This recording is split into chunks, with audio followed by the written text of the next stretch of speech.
we don't have to focus on the history of who Kamala Harris is. We Yeah, don't have to talk about that. We don't have to talk about these specific things. We have to tell people what she's going to do for them and the difference in why people should vote for Kamala Harris and not against Donald Trump. I don't think the Republicans are prepared for it, because if they were, they wouldn't have waited 8 days to figure out how to deal with her. And still, David is throwing things against the wall, hoping they work. But I owe him a beer, so we'll see what happens. Yeah, well, No, thanks, but you're asking people to divorce themselves from reality there. Right? They voted for Trump.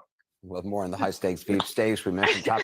This guy literally sat there and said, you don't have to focus on who Kamala Harris was. That's all they've done to Trump for 8 fucking years.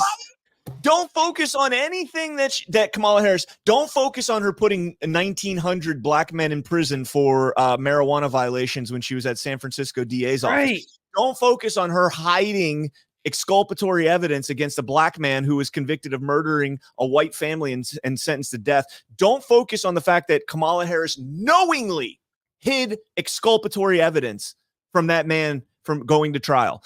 Don't focus on, her promiscuous past and her rise to quote unquote fame. Just don't focus on any of this stuff. Don't focus on the fact that she was one of the first Democratic nominees to drop out of the race in 2020 because her numbers were atrocious, less than 1% in her own state of California. Don't focus on any of that stuff. Just focus on Trump, and it's not Trump. As long as it's not Trump, we're good. These people are fucking insane, man. Don't focus on any of that, but please focus all of your attention toward grab her by the pussy, or please focus all your attention toward the Russiagate hoax. Please, let's pay attention to the bullshit spun up by E. Jean Carroll or the fake convictions, or pay attention to all of that.